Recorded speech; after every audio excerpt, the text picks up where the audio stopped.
ഇപ്പോൾ പാറശാലയിൽ നിന്നാണ് സുനിൽകുമാർ പിടിയിലായിരിക്കുന്നത്. ഒരു വീട്ടിൽ പാറശാലയിൽ തന്നെയുള്ള ഒരു സുഹൃത്തിന്റെ വീട്ടിൽ ഇയാൾ ഒളിവിലായിരുന്നു എന്ന വിവരമാണ് ലഭിക്കുന്നത്. കേരള പോലീസിന്റെ സഹായത്തോടു കൂടിയാണ് തമിഴ്നാട് പോലീസ് പിടികൂടിയത്. ഇപ്പോൾ കളിയിക്കാവിള സ്റ്റേഷനിൽ എത്തിച്ചിട്ടുണ്ട്.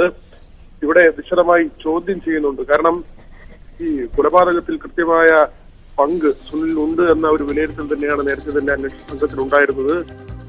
ഈ ഇൻഷുറൻസ് തുകയുമായി ബന്ധപ്പെട്ട അന്വേഷണം അത് ആദ്യഘട്ടത്തിൽ പോലീസ് അത്ര കണ്ട് ഗൗരവമായി എടുത്തില്ലെങ്കിൽ കൂടിയും ഇപ്പോൾ ആ വഴിക്കുള്ള അന്വേഷണം കൂടി നടക്കുന്നുണ്ട്. കാരണം ഏതാണ്ട് 4 കോടി രൂപയ്ക്ക് അടുത്ത് തുകയ്ക്ക് കൊല്ലപ്പെട്ട ദീപു അടുത്തിടെ ഇൻഷുറൻസ് എടുത്തിരുന്നു എന്ന ഒരു വിവരമാണ്. അത് ആരുടെ പേരിലാണ് ഈ ഇൻഷുറൻസ് എടുത്തിട്ടുള്ളത് തുടങ്ങിയ കാര്യങ്ങൾ ഇവർ ഗൂഢാലോചന നടത്തിയത്, അമ്പിളിയുമായി നടത്തിയ ഗൂഢാലോചന അത് ദിവസങ്ങളുടെ ഗൂഢാലോചന ഉണ്ടായിരുന്നു. അത് ദീപുവിന്റെ കൂടി അറിവോടുകൂടിയായിരുന്നു ഈ കൊലപാതകം. ഈ കാര്യം കൂടി ഇപ്പോൾ പോലീസ് വിശദമായി പരിശോധിക്കുന്നുണ്ട്.